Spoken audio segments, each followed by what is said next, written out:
नमस्कार, वंदे मातरम। मैं हूं श्यामगिरी। आप देख रहे हैं हमारा चैनल मुद्दा भारत का यानी मुद्दा है आपका ही। आज का हमारा मुद्दा है महाराष्ट्र में बजट सत्र का सेशन चल रहा है, उसी बजट सत्र के ऊपर हम चर्चा करेंगे, क्योंकि बजट सत्र को लेकर विपक्ष हंगामा भी कर रही है और जो सरकार है वो पूरी तरह से संतुष्ट है बजट से। इसके पीछे क्या है राजनीति, पूरा हम जानने की कोशिश करेंगे। क्योंकि सबसे बड़ी बात है लाडली बहना योजना जो है उसके ऊपर बीजेपी की सरकार पूरी बनी हुई है, महाराष्ट्र में महायुति सरकार बनी है और लाडली बहना का ही जो बजट कम किया गया है इस पर विपक्ष काफ़ी हंगामा कर रहा है। विपक्ष का आरोप है कि लाडली बहना को लेकर महायुति सत्ता में आई है और उन्होंने कहा था कि हम इसे 1500 से बढ़ाकर 2100 रुपया कर देंगे, लेकिन आज जो है 1500 का तो 2100 नहीं हुआ, लेकिन और जो लाडली बहना का जो सवाल है उनकी संख्या में कमी की जा रही है। हालांकि पात्र अपात्र का मामला तो पहले से ही है। चुनाव का माहौल था, उस समय सभी जितनी भी महिलाएं ने फॉर्म भरा था सभी को पैसे खाते में दिए गए हैं, लेकिन अब इसका ऑडिट होगा तो सीधी सी बात है इसमें महिलाओं की संख्या तो कम होगी ही। ये लाडली बहना योजना उन लोगों के लिए है जो गरीब महिलाएँ हैं, जिनके लिए 1500 रुपये काफ़ी मायने रखते हैं और 1500 रुपये से उनको काफ़ी कुछ हो सकता है। ऐसी महिलाओं के लिए यह सरकार की योजना थी। अब इस पर विपक्ष जो है हंगामा कर रहा है। हमारे साथ में नवभारत के वरिष्ठ पत्रकार सूर्य प्रकाश मिश्रा जी, तो हम उनसे जानेंगे कि बजट के ऊपर सरकार ने किस किस पर ज़्यादा ध्यान दिया है। लाडली बहना तो है ही, लेकिन इसके अलावा जो किसानों का मुद्दा है, इसका एजुकेशन का मामला है, मेडिकल का मामला है, तो सरकार ने बजट में किन किन चीज़ों को ज़्यादा ध्यान दिया। हालांकि इसका इंफ्रास्ट्रक्चर की अगर बात करें तो सरकार इस पर काफ़ी मजबूती से खड़ी है और चाहती है कि मुंबई हो चाहे उसके आसपास के इलाके हो चाहे महाराष्ट्र भर के जो इंफ्रास्ट्रक्चर है वो काफ़ी मजबूत होनी चाहिए। और नो डाउट इसके पीछे जो है लोग काफ़ी परेशान होते भी हैं। तो इंफ्रास्ट्रक्चर अगर मजबूत होगा तो हमारा देश भी मजबूत होगा, ये तो सबसे पहला विकल्प है। सर क्या कहेंगे आप इस बजट के ऊपर? देखिए, महाराष्ट्र सरकार ने अपना ये महायुति की सरकार बनने के बाद अपना पहला बजट जो है पेश किया। एज यूजुअल जैसे देखा जाता है बजट तो हर साल आता ही है और बजट ऐसी चीज़ है कि महाराष्ट्र का जो बजट कहा जाता है, जैसे महाराष्ट्र के विकास की बात कही जाती है, महाराष्ट्र में पर कैपिटा इनकम की बात की जाती है विकास की, तो उसमें महाराष्ट्र जो है इंडस्ट्री के मामले में, पर कैपिटा इनकम के मामले में उसमें अग्रसर है जी। हाँ, और बाकी सारी चीज़ें उसके साथ साथ समस्याएं भी हैं, किसानों की समस्याएं हैं, रोजगार की समस्या है, तो इसको लेकर सरकार विशेष रूप से ध्यान देती है। जहाँ तक ये लाडली बहना की बात कही, बिल्कुल सही है कि लाडली बहना के नाम पर जो है ये सरकार बोलते हैं ना लैंडस्लाइड विक्ट्री इनकी हुई और ये सत्ता में आई। और ये घोषणाएं देखिए, चुनाव पूर्व घोषणाएं तो बहुत सारी होती हैं, बिल्कुल बहुत सारी घोषणाएं होती हैं, लेकिन उनका पालन कितना होता है वो देखने वाली बात होती है। तो उन्होंने घोषणा की थी 2100 रुपये। 2100 रुपये की बात नहीं है, सरकार पे बोझा कितना पड़ रहा है उस 2100 रुपये या 1500 रुपये देने पर भी सरकार पर लगभग 40-42 हज़ार करोड़ का बोझा पड़ रहा है। और 40-42 हज़ार करोड़ कोई आसान बात नहीं है। हालांकि महाराष्ट्र हर महीने ने हर साल का ये 42,000 करोड़ का है। इसलिए इस बजट में वैसे भी उन्होंने पूरी तरह दावा भी किया है 36,000 करोड़ रुपए इस बजट में लाडली बहना के लिए आवंटित किए गए, मतलब आवंटित होंगे, प्रस्ताव है इसका, तो वो देंगे। ये ईमानदारी ये दिखाई जा रही है। 1500 रुपये जारी रह गए, जैसे कहा जा रहा था कि ये 1500 रुपये अब बंद हो जाएंगे, लेकिन ये 1500 रुपये तो कम से कम जारी रहेंगी।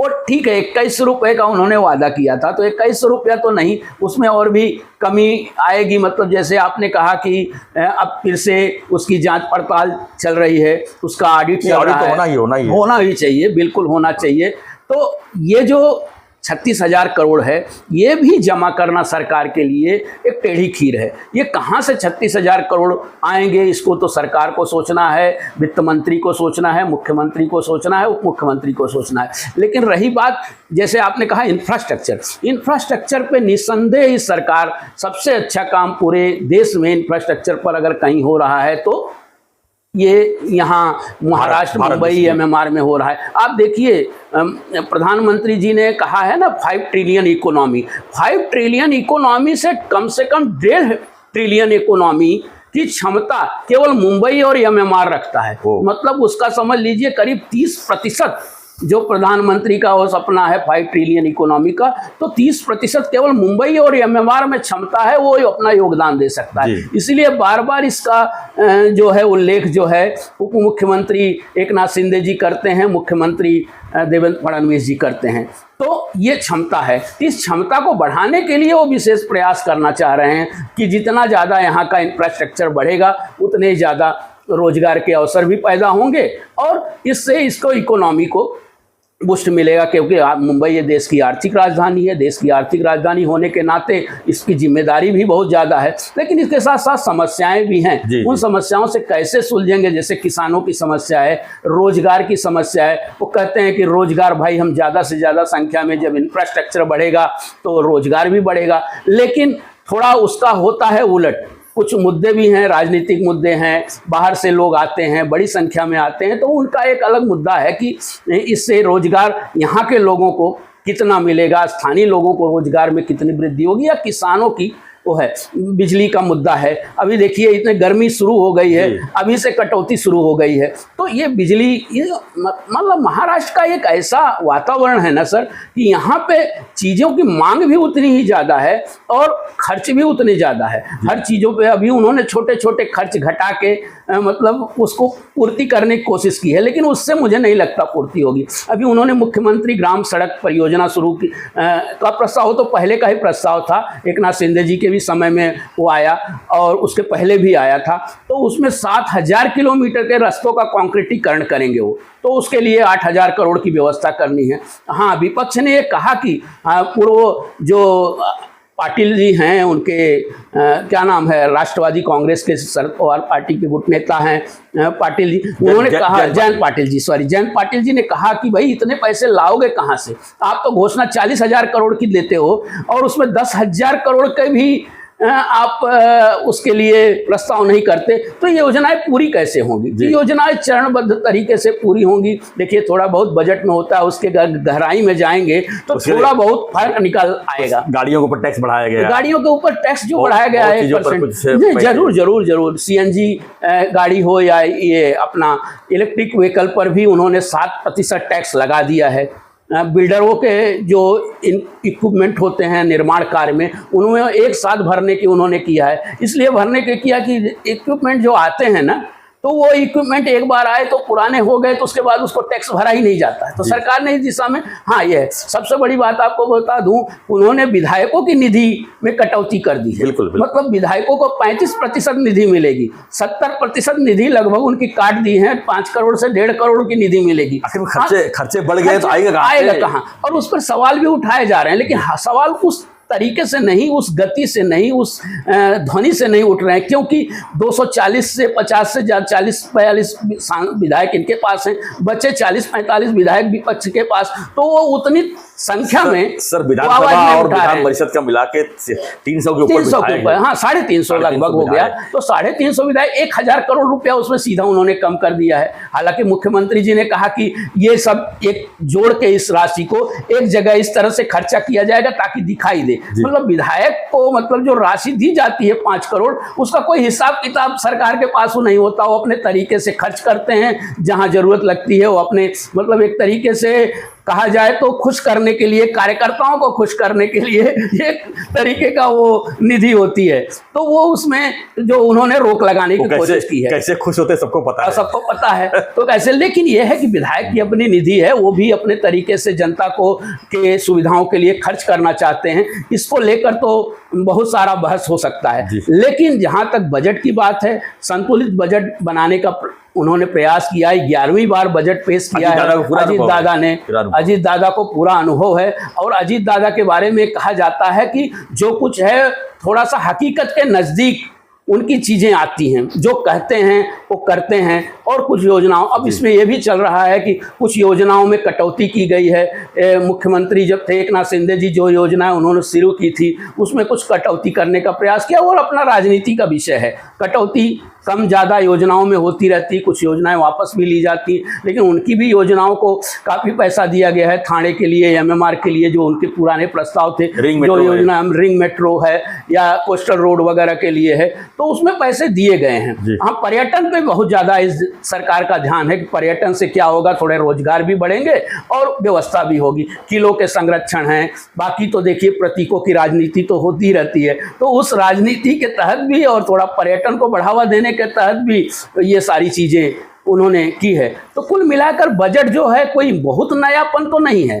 लेकिन इस तरह अगर का है। यही अगर चुनाव का माहौल होता है तो बजट कुछ और होता है। बिल्कुल बिल्कुल, कुछ थोड़ा बहुत होता है, निश्चित रूप से होता है, लेकिन इस बजट का देखिए, बजट की अपनी एक साल भर की प्रक्रिया है, बजट है, व्यवस्था है, वही देखा जाता है कि भाई कम कर्जे कम हो और फायदा कितना सरकार निकाल सकती है। तो आय बढ़ाने का एक साधन जो है, फिलहाल तो बहुत बड़ा साधन आय बढ़ाने का नहीं, छोटे छोटे साधनों से वो पैसे जमा कर रहे हैं। अभी देखिए नदी जोड़ प्रकल्प जो है वो हजारों करोड़ की परियोजनाएं हैं, तो उसके लिए भी वो पैसा कहाँ से आएगा उसको सरकार सोचना है। अब तो ज़्यादातर पीपीपी पे चलता है, पब्लिक प्राइवेट पार्टनरशिप पे बहुत सारी योजनाएं चलाई जाती हैं। सड़कों का विकास हो, MSRDC हो, MMRDA हो, सिडको हो, बहुत सारी संस्थाएं हैं तो ये काम कर रहे हैं। केंद्र सरकार की बहुत सारी योजनाएं हैं। मैं एक चीज़ और बताना चाहता हूँ, केंद्र और राज्य की बहुत सारी संयुक्त परियोजनाएं भी चल रही हैं। डबल इंजन सरकार है जी नहीं, तो संयुक्त परियोजनाओं में खर्च लगते हैं, तो खर्च को अगर समय पर उसको अगर नहीं दिया गया तो वो परियोजनाएं लेट होती हैं, तो उसका खर्च भी बढ़ता है। अब उदाहरण के तौर पर आप ये समृद्धि को भी दे सकते हैं। समृद्धि 54,000-55,000 का करोड़ का बजट था, आज वो 65,000 करोड़ पहुंच चुका है। तो ये सारी योजनाएं हैं, उसमें कुछ खामियां भी हैं तो कुछ खूबियां भी हैं। इस तरह कुल मिलाकर ये बजट का राजनीतिक रूप से अपनी जगह है, लेकिन जनता पर इसका बहुत ज़्यादा असर पड़ेगा ऐसा मुझे लगता नहीं है। और जनता का तो देखिए काम चलता रहेगा, वो सारी चीज़ें उन्होंने ये कोशिश की है कि भाई उस तरह के रेंट न बढ़ाए जाए, किराए न बढ़ाए जाए, कहीं उन्होंने राहत देने की कोशिश की है तो कहीं जो धनिक वर्ग है उनकी जेब से कुछ निकालने की कोशिश की है। तो कुल मिलाकर ये जोड़ घटाव वाला बजट है। बिल्कुल बिल्कुल, धन्यवाद मिश्रा जी जानकारी के लिए। तो बजट का सत्र के ऊपर जो है मिश्रा जी काफ़ी मतलब वहाँ खुद जाते हैं अधिवेशन में और पूरा स्टडी करके हम आपके सामने पेश किए हैं। लेकिन बजट की अगर बात करें तो अगर हमारे पास 100 रुपया है, अगर उसमें हम 200 रुपया खर्च करने की कोशिश करेंगे तो कहीं ना कहीं मामला गड़बड़ तो होगा ही। और विपक्ष है तो हमेशा, चाहे सत्ता पक्ष में रहेंगे, सत्ता पक्ष को हमेशा दबाने की पूरी कोशिश करेंगे, क्योंकि उनके पास वही मौका मिलता है कि कैसे जो है सरकार के ऊपर हावी बने।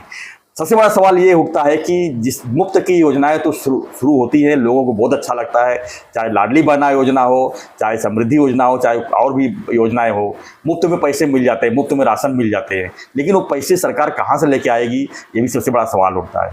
आपके जेब से ही पैसे निकाल के सरकार आप तक पहुँचाती है, ये तो सभी को पता है, लेकिन कैसे आपके जेब से निकालेगी ये जो है टैक्स के माध्यम से किया जाता है। ये भी आपको पता होना चाहिए कि अगर आपको कोई चीज़ मुफ्त मिलता है तो उसके बदले में कुछ ना कुछ तो मांगी चीज़ें, जो सामान्य चीज़ें हैं वो मांगी होती है। फिलहाल इस समय गाड़ियों पर टैक्स बढ़ाया गया है और काफ़ी चीज़ों पर कमी की गई है, लेकिन लाडली बहना योजना को बंद नहीं किया गया है। ये सबसे बड़ी बात है, क्योंकि चुनाव का भी कोई माहौल नहीं है, आने वाले दिन में कोई चुनाव नहीं है, महानगर पालिका का अगर छोड़ दिया जाए तो ऐसे में जो है लोगों को लग रहा था कि लाडली बहना योजना कहीं ना कहीं जो है धीरे धीरे समाप्ति की तरफ जाएगी, लेकिन ऐसा सरकार तो नहीं दिख रही है करने के लिए।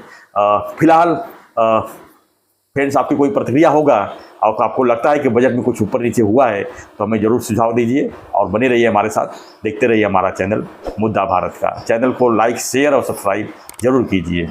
धन्यवाद मिश्रा जी, धन्यवाद। जय हिंद, जय महाराष्ट्र।